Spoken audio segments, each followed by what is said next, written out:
Alrighty. Welcome back to Nick Lenz's Comic Corner Classic, Non-Classics. This is episode number 1616 and Doubleshot number 1510. I have two Marvel trades by two really good writers. One is not currently writing anything anymore. The other one, I'm not sure what the heck he's up to nowadays.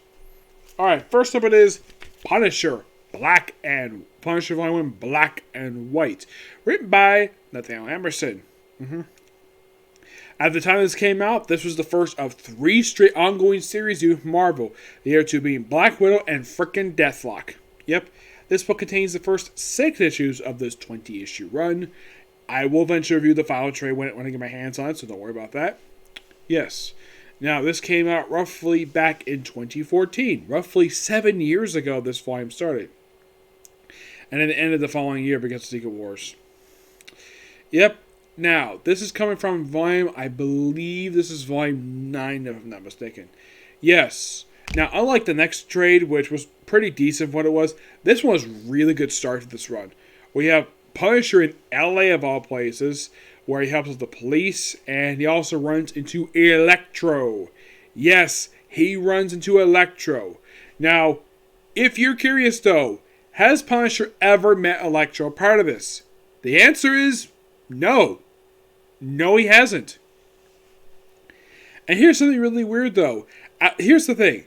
This is the first time Electro has appeared outside of a Spider-Man comic since the 1960s. Because normally when Electro is showing up, he's usually showing up in the pages of a Spider-Man book. He has popped up in various books. He has guest starred issue of Fantastic Four. He popped up. He was a recurring villain for Daredevil briefly.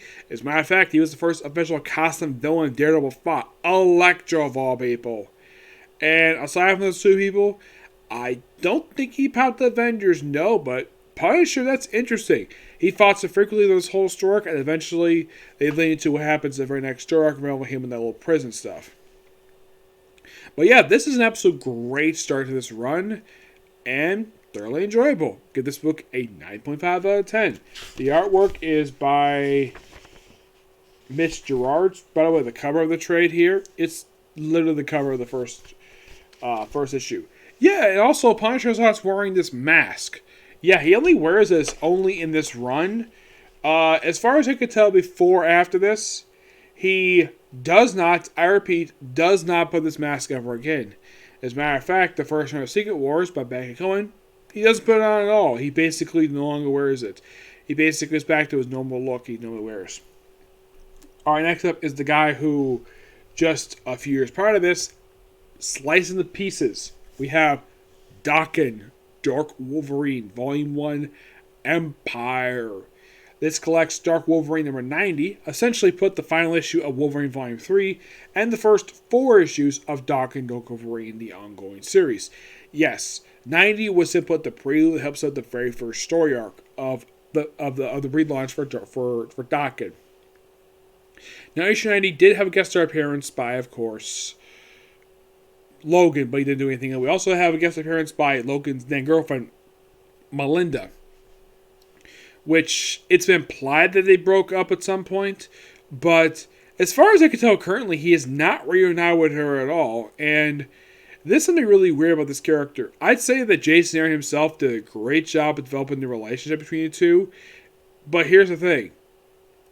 This is also the same guy who hooked up Wolverine with Storm, and never brought up Melinda ever again.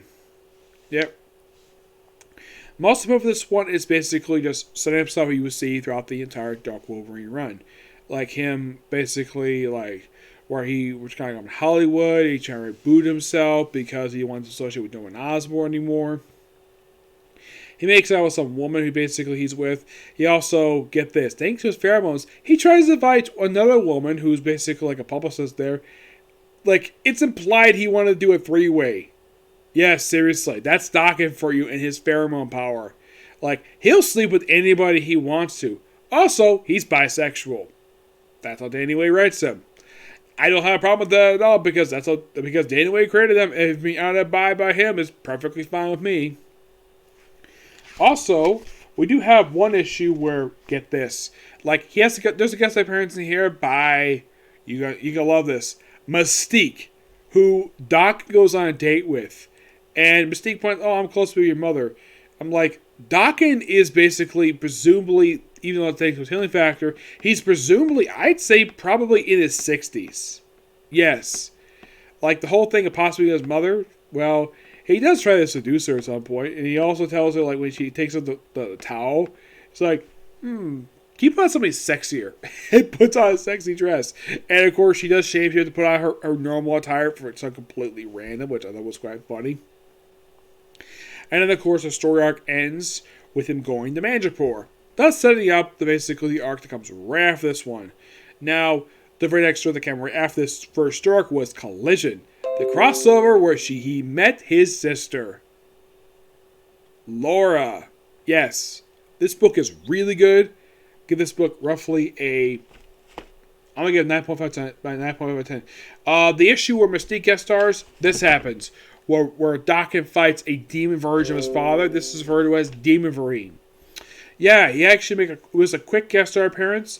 And this is basically a tie-in to the very first story arc of Wolverine by Jason Aaron, the main book, where it's called Wolverine in Hell, where he literally went to hell. And also, Jason Aaron did something quite unique with that book. He gave it a brief backup feature in the book, where in the very first issue, he had the story where, get this, where he had this new group, the Red Right Hand, where they basically ambushed Silver Samurai at his home and they murdered him. Yes, they killed the Silver Samurai, and then toward the end of Jason Aaron's run, he introduced a brand new Silver Samurai, the original one's son.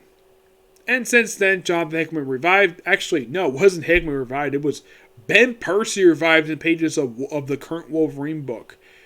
Completely for no reason at all, just revived now after being dead for over a decade. Actually, about close to 10 years. Yep, but two really good trades. I thoroughly enjoy reading these two. And in the case of the Dark Wolverine, if you're curious though, when the heck did that come out? That came out in 2010. Yes, that came out just after Dark Wolverine wrapped up. It was basically the relaunch for it. And also, let me show off Daken's brand new costume that he would have the entire run. Yes, he would wear this costume throughout this whole run. And also at one point he was considering going after the Winter Soldier.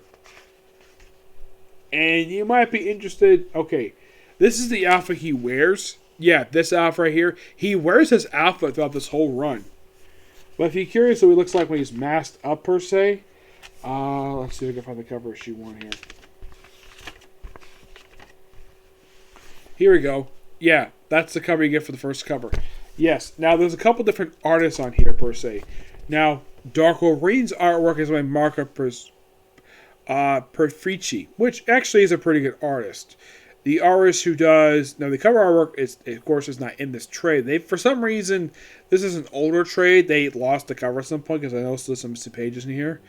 Dark Wolverine issues are done by Kasaba Kamakale. Now, the writing in this book is done by Danny Way and Marjorie Liu. Yep. And, well, yeah, not much else to say about these two books. Both really good. I'm very happy with the fact I put behind me Dark Wolverine. So, yeah, it's weird, though, that the final issue... Now, you could kind of consider 89 be the final issue, because that's typically the finale, but 90 is basically the final issue. But all it is that you can... Excuse me. I think the reason why Marvel decided to end the book at that number, and this is my personal theory, because they probably ended at an even number. They probably didn't want to end at an odd number, because it would not look good if you end a book at like a number like 89, which seems like a completely random number. So they probably had like, okay, and to make this like Dark Wolverine number 0, we'll just make this issue 90 and call it Empire Prelude. Let's input what it is, and that's basically what we have. Now, where is this book set a lot of the time? There's also basically a thing in here where the Fantastic Four also help him make a new costume, because he basically wants to start a new life. So he basically asked Fantastic Four for help. The very same group he tried to attack. He attacked in the very first stroke of his run when during Dark Wolverine book. During Dark Reign tie-in. Yep. But yeah, that's it for review. Next one, another comic corner. And it's going to be 2 DC trades. Okay? See you in the next video. Bye.